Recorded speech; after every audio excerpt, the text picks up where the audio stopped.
नमस्कार, नमस्कार, नमस्कार. स्पोर्ट्स कट्टाच्या या लाईव्हमध्ये तुमच्या सगळ्यांचं सहर्ष स्वागत आहे.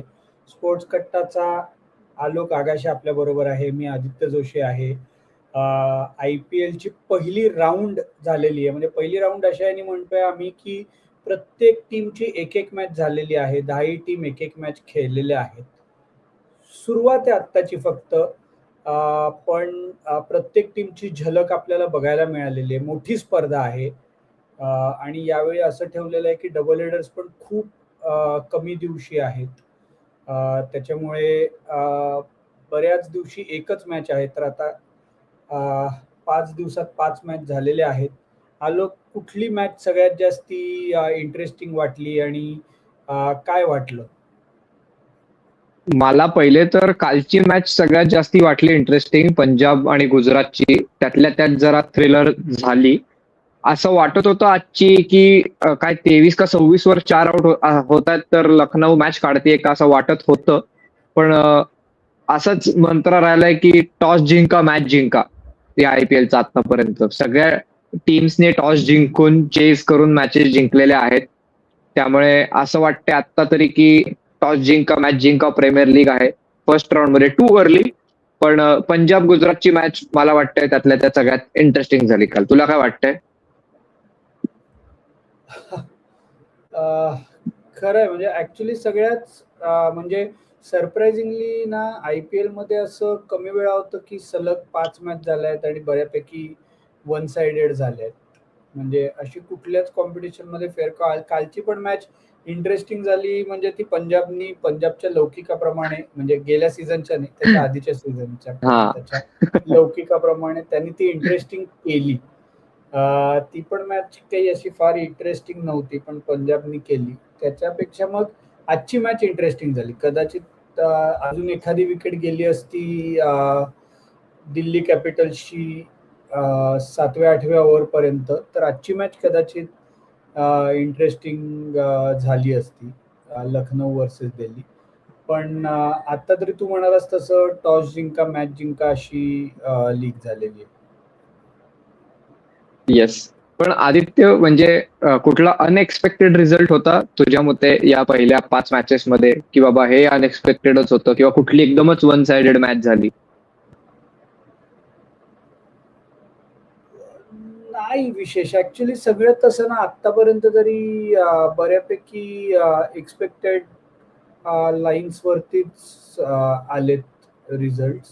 त्याच्यामुळे असं काही मला खूप अनएक्सपेक्टेड आहे किंवा म्हणजे मुंबई इंडियन्स पहिली मॅच जिंकणं हे अनएक्सपेक्टेड आहे अर्थात.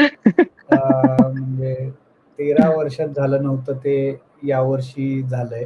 त्याच्यामुळे म्हटलं तर तो एक अनएक्सपेक्टेड रिझल्ट आहे. त्यांनी पहिल्याच मॅचला आणि म्हणजे बेसिकली त्यांनी पहिल्याच मॅचला खूप रन्स चेस केल्या. म्हणजे म्हणजे जरी वानखेडेवरती मॅच होती तरी 221चं टार्गेट होतं.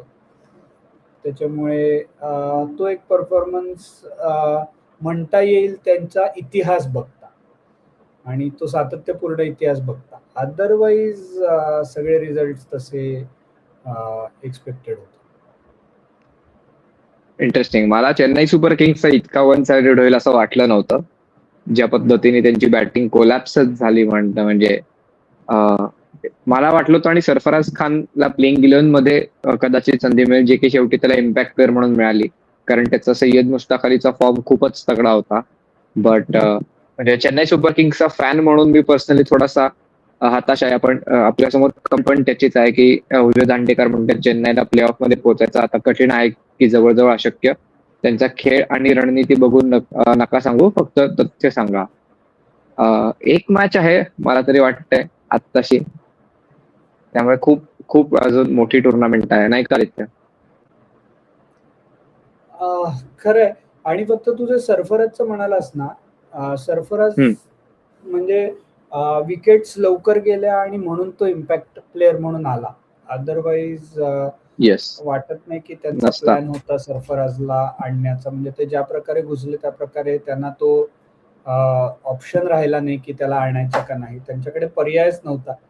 कारण आणि ओव्हरऑल म्हणजे म्हणजे जेवढ्या विकेट्स गेल्यानंतर आणि असा स्टार्ट मिळाल्यानंतर त्यांना प्लॅन्समध्ये बदल करून सरफराजला आणायला लागलं.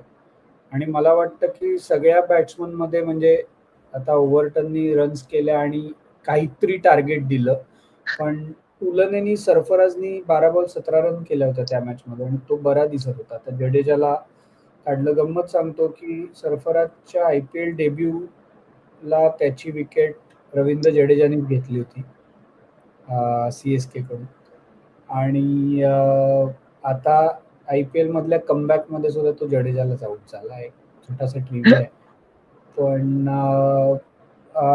पण चेन्नई सुपर किंग्सला खूप काम करायचं आहे आणि ते वर्क इन प्रोग्रेस आहे. म्हणजे मला तरी असं वाटतंय की म्हणजे जे चेन्नईचे फॅन्स आहेत त्यांनी ज्या प्रकारे त्यांनी टीम बनवलेली आहे ऑक्शनमध्येच आणि ज्या प्रकारे त्यांनी ऑक्शन केलं आहे त्या प्रकारे आपण असं एक्सपेक्टच नाही करू शकत की त्यांना पहिल्या सीझनमध्येच खूप सक्सेस मिळणार आहे.